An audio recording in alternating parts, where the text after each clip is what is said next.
All right, so you're getting ready for a partnership manager interview and really want to knock their socks off, not just with the right answers, but by showing you get what this role really is. Yeah. We're doing a deep dive today into this guide called 20 Most Asked Partnership Manager Interview Questions with Answers. Okay. But we're going deeper than just the basics. Think of this as your secret weapon to not only ace the interview, but to actually think like a successful partnership manager. Right. And we've got a pro with us today, someone who's built these amazing, thriving partnerships. I'm really excited to hear what they have to say. I'm happy to be here. I've definitely seen just how big of a difference the right partnerships can make, and I'm always happy to share what I've learned. Awesome. So this guide is packed with all these potential questions. Yeah. But one thing I noticed is how much it keeps talking about relationships. I mean, we all know partnerships are more than just contracts. Right. But what does that actually look like when you're in this role? It's all about understanding that each partnership is unique. It's like its own fingerprint. Oh, interesting. You're not just managing a deal. You're nurturing this whole ecosystem, which means knowing when to really fight for what your company needs and when to put the relationship first, even if it means you need to make a compromise for the short term. Yeah. It's a balancing act, for sure. It's a tough one, for sure. Yeah. And this guide talks about just how much a partnership manager needs to know. Market research, negotiation, even dealing with conflict. It's a lot. It is. It's a lot. What's a skill that you think people underestimate going into this? You'd be surprised how many people don't realize how much strategic thinking is involved. Oh, interesting. Yeah, it's easy to get caught up in just managing all the relationships day to day. Yeah. But the really great partnership managers are always thinking about the future, Yeah. thinking about the challenges, new opportunities, and basically being a strategic advisor Right. to their company and their partners. That's where the real magic happens. I love that, the strategic advisor. Now, question 4 in this guide asks about different types of partnerships. Joint ventures, strategic alliances. Yeah. I'll be honest, before this deep dive, I thought they were all kind of the same. Why is it so important to get the differences? Let's say you're in the interview and they're asking you about your experience with partnerships, right? If you can't explain what makes each type of partnership unique, how they're structured, what their goals are, it's a red flag. It's like you're using the same approach for everything instead of figuring out what each situation needs. So it's not just about memorizing the definition. Right. It's about showing you can use that knowledge. Absolutely. It's that strategic thinking. That's what makes a partnership manager, someone who doesn't just get things done, but someone who actually helps things grow. Totally. Okay, I want to talk about some of the examples from this guide because they really paint a picture of what this job actually looks like. Oh. There's this one, answer 11, about creating a loyalty program. It's a specific situation, but I liked how it showed the skills of a partnership manager in action. I see what you mean. It's not just coming up with an idea for a program. It's about really understanding what the partner wants, getting your own team on board, Right. and making sure the program actually brings value to both sides. It's like project management, working with clients, strategic thinking, all in one. Exactly. And by looking at these examples, you're not just remembering answers. Right. You're learning the key things that make a partnership work. All right, let's talk about something that might seem a bit dry, but is super important. Metrics. Yeah, okay. Question 7 in the guide talks about measuring partnership success. It lists some common metrics. I feel like there's more to it than just checking boxes. Definitely. Anyone can list a bunch of metrics. What makes a pro is being able to look at those numbers and figure out what they really mean. Okay. So let's say you're seeing more and more customers leaving, even though your revenue is growing. That might mean there's a problem with the customer experience that you need to fix, Yeah. even if on paper the partnership seems great. So it's about using data to tell a story. Yes. And finding potential problems and opportunities you might miss otherwise. Wow. Okay. Time to get serious. Question 20 throws you right into the fire. Oh. Describe a situation in which you had to manage a crisis within a partnership. Ooh. This feels like a make or break question, especially in an interview. Crisis situations are going to happen in any partnership. What interviewers want to know is how you deal with problems, how you communicate when things are stressful, Yeah. and most importantly, how you prioritize making sure the relationship is healthy, even when things are tough. The example in the guide talks about a partner who isn't happy with a contract. Okay. And they focused on communicating openly, understanding everyone's perspective, and finding a solution that works. But what if the crisis is bigger? Mhm. like something unethical or a PR nightmare. That's when you really see someone's integrity in leadership. You need to look at the situation objectively, talk to everyone involved honestly, and make hard decisions. Right. Decisions that might not make everyone happy, but will protect your company's reputation and its values. So it's not about just making things calm. No. It's about making those tough calls, Yeah. but keeping that trust as much as possible. Exactly. And for that, you need empathy, firmness, and strategic thinking all at the same time. Those are some powerful skills. Now, this next question threw me off. Yeah. Question 16 is all about knowing different programming languages. Uh-huh. Wait, are we applying to be software developers now? Haha, not quite. But this question shows you something really important about partnership management. Yeah. Tech is becoming a bigger and bigger part of partnerships. Right. So even if you aren't coding yourself, you need to understand how it affects the relationships you're managing. So even if I don't know how to write code, being able to talk about things like APIs or data integration could help? Oh, yeah, absolutely. Imagine you're working with a partner who's building this new platform. If you get the basics of their tech, you can see potential problems, talk to their tech team, and find solutions that work for both sides. So it's like speaking the language, even if you're not fluent. Exactly. It makes you more credible, shows your partner you're not just a relationship person, Right. but someone who actually gets how technology impacts their business. Makes total sense. So it's not about becoming a coder. Yeah. It's about being tech savvy enough to handle the digital world of partnerships. Exactly. And that understanding can make all the difference when you're building partnerships that use technology to do new things and grow. Okay, that makes a lot of sense. Yeah. So it sounds like you really have to understand your partner's world to build those strong partnerships. Yeah.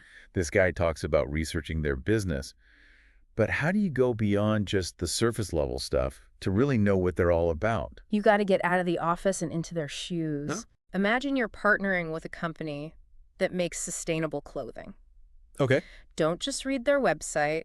Go to one of their events, talk to their customers, maybe even visit their factory if you can. Wow, that's fascinating. Yeah, the more you get their challenges, their values, how they work internally, the better you'll be able to approach the partnership. This guide keeps saying partnership management is an ongoing thing, Yeah. not just about getting that initial deal. It's a journey. It is. Question 17 about auditing existing partnerships really highlights that. Yeah. What makes these audits so important beyond making sure the numbers look good? Think of an audit like a relationship checkup. Okay. You look at revenue, customer engagement, all those numbers. Right. But you're also asking, is everyone still talking?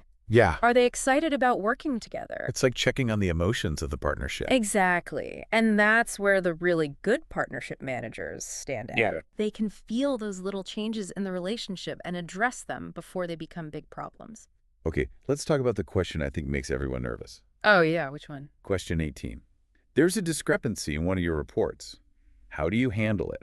Ooh, yeah, that's a tough one. It feels like it's about more than just skills. It is. It's about your character. Absolutely. You have to be honest here. 100%. But it's not just about admitting you made a mistake. Right. How do you talk about it with your partner? You own the discrepancy. Yeah. No excuses. And you make it clear that you're going to figure out what happened together. Okay. So it's a problem you solve together, not something you blame each other for. That changes things completely. Right. It keeps that trust, which is so important. And sometimes those discrepancies are just honest mistakes. Yeah, they happen. You can even find ways to improve things for both sides. Absolutely. That's the silver lining. Okay, let's talk strategy.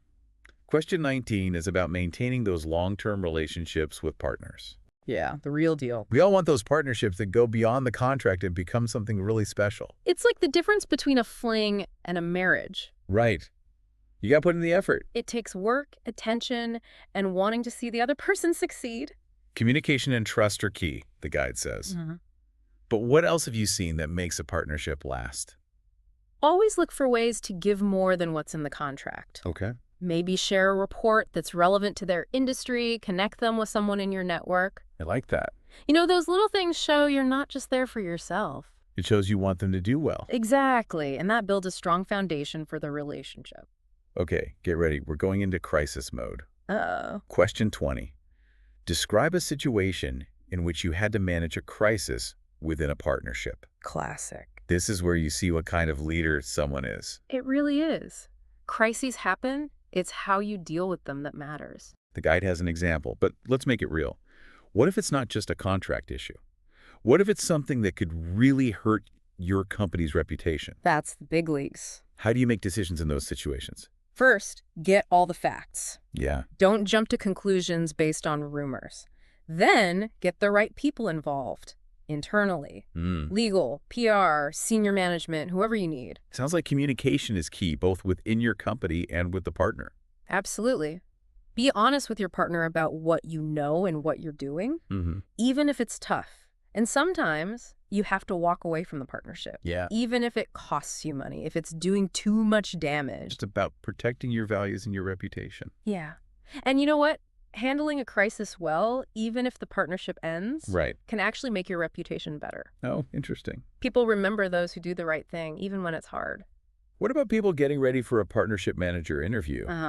They might not have dealt with a real crisis yet. Any advice for them? Think about other challenges you've faced. Have you had a conflict with a coworker? Led a team through a tough project? Those experiences show you can solve problems, communicate well, and handle pressure. It's about showing you can learn and adapt. Exactly. And those are valuable skills no matter what you do. All right, let's talk about building trust. Okay. It's mentioned a lot in this guide. It's the foundation. It is. How do you actually build that trust with your partners? Trust is something you earn. Yeah. It takes time, being open, and sometimes being a little vulnerable. One of the best ways to build trust is to admit when you don't know something or when you messed up. Being human. Yeah. And being okay with not being perfect. That opens the door for real, honest conversations. Which is so important for a strong partnership. It is. The guide also talks about understanding your partner's business and their target audience. Yeah, but how do you go beyond their website marketing stuff? How do you really get them? You got to get out there and see things for yourself. If you're partnering with a company that makes sustainable clothing, don't just read about it. Right. Go to their events, talk to their customers, see how they work. Like becoming a researcher, almost. Yeah. You're trying to understand their culture. The more you get them, the better you'll be at working together.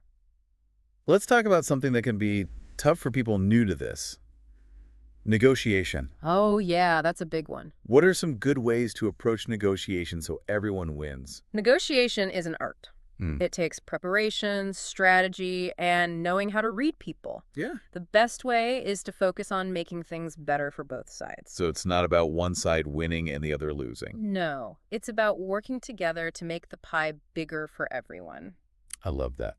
That means understanding what your company wants, what your partner needs. Okay. Finding that sweet spot where everyone feels good about the deal. When everyone feels good, that's when you build those strong, lasting partnerships. Absolutely. It's a win-win. Let's talk about building rapport, those personal connections. That's important. What are some things you do to build those relationships? Be curious about your partners.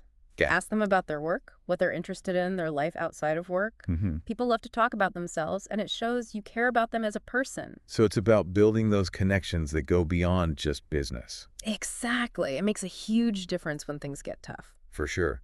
This guide keeps emphasizing that partnership management is an ongoing thing. It never stops. Question 17 about auditing those existing partnerships really shows that. It does. Why are regular audits so important? What are you looking for? It's relationship checkup. Right? Are we still communicating well? Are we both still excited about this? Have our goals changed? It's about keeping that connection strong. Yeah, and the best partnership managers can feel those changes and address them before they become problems. Okay, the question everyone gets nervous about. Oh, yeah, I know it. Question 18, that discrepancy in the report? Yeah. It's a test of character for sure. Absolutely. You have to be honest. But it's not just about admitting the mistake. Right. How you talk about it. How do you talk about it? Take ownership, no excuses. Okay. And make it clear that you're going to figure this out together. Together. So it's a shared problem, not a blame game. That makes such a difference. It does. It keeps the trust strong. And let's be real, sometimes those discrepancies are just honest mistakes. They happen. It can even be a chance to make things better for both sides. Exactly. Turn it into a positive. All right, let's talk long-term strategy. Question 19, maintaining those long-term relationships. The partnerships that really matter. We all want those partnerships that go beyond the contract and become something amazing. It's like the difference between a fling and a marriage. Right. It's about commitment. Exactly. It takes work, attention, and really wanting the other person to succeed. The guide talks about communication and trust. foundation. What else have you noticed that makes partnerships last? Always look for ways to give more than what's in the contract. Interesting. Share a report, make a connection. Those little things show you care. It shows you're invested in their success, not just your own. That's it. And that builds goodwill, strengthens the relationship in a way a contract never could. Okay, time for the crisis question. Question 20. Describe a situation in which you had to manage a crisis within a partnership. It's coming for us all. This is where you see true leadership. Crises are a part of partnerships. They are. It's how you handle them that matters. Let's make it real. What if it's not just a contract thing, but something that could hurt your company's reputation?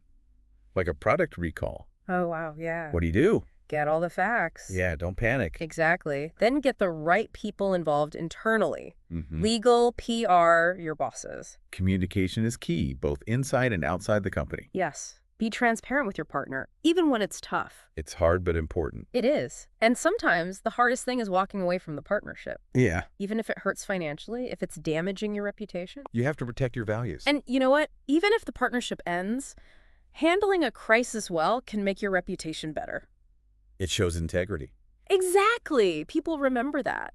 This could be tough for people going into an interview. Uh-huh. They might not have had that experience yet. Right. Any advice for them?